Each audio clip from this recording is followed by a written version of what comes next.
I'm going to show you from the front and the back.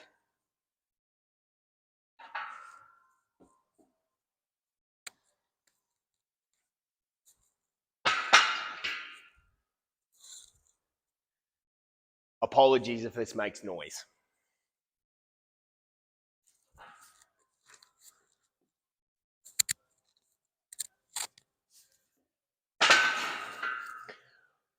Alrighty guys, so front squat. With this team, always making sure that as best as possible, we're keeping those elbows up as high as possible when we go to grab onto the bar. Now, where this may become an issue, I know you're probably going to say, oh, but my forearms are tight. No, they're not. It's actually your lats. Your forearms are not responsible for doing anything in this movement other than keeping your hand in place. So, the more mobile your lat is, the more you're going to be able to get under that bar. Now, if we can't do that, so if you pick up the bar and this is as high as your elbows can go, that's not ideal. Perfect for a push press, but not ideal for a front squat. Okay? So, the next thing we can do, personally, I don't like this because I have dainty little shoulders. However, a lot of people that have restrictions in mobility through the lat can do this. All you do is you simply come up to the bar. We get those shoulders right underneath. We get up to the collarbone. Little cue I like to use is if the bar is choking you and you're starting to have a good time, it's in the right position. We then cross our hands over, keeping those elbows up nice and high, and then we can move through the movement. So we're coming down, keeping that chest up proud, and then back. Now, guys, I would never recommend doing what I just did in terms of walking the weight out that and then walking back.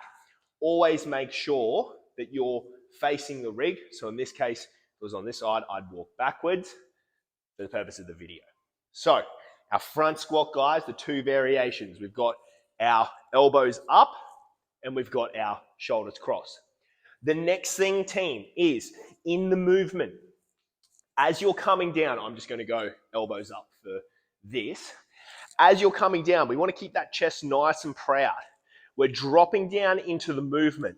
If we start to notice that those elbows are dropping down because I'm tight either through the ankles, calves, hip mobility is lacking, if we're starting to drop forward, don't keep going, guys. You're going to place a ton of pressure on the back, especially the lower back, just because our center of mass is starting to move forward. So, two options: regress weight, so you're able to stay upright because the load might be too heavy. Other option is we need to go through mobility. So what I would say is only go to your depth where you can keep that bar, your chest, elbows upright. If you start to collapse forward, we want to avoid that.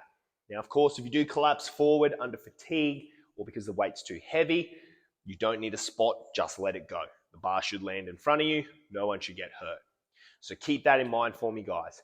Everything else with our front squat, making sure that we're going through all of our movement patterns. So we're digging the toes into the ground, we're creating sternal rotation, all the normal stuff which you can find in our squat tutorials, making sure we go through that.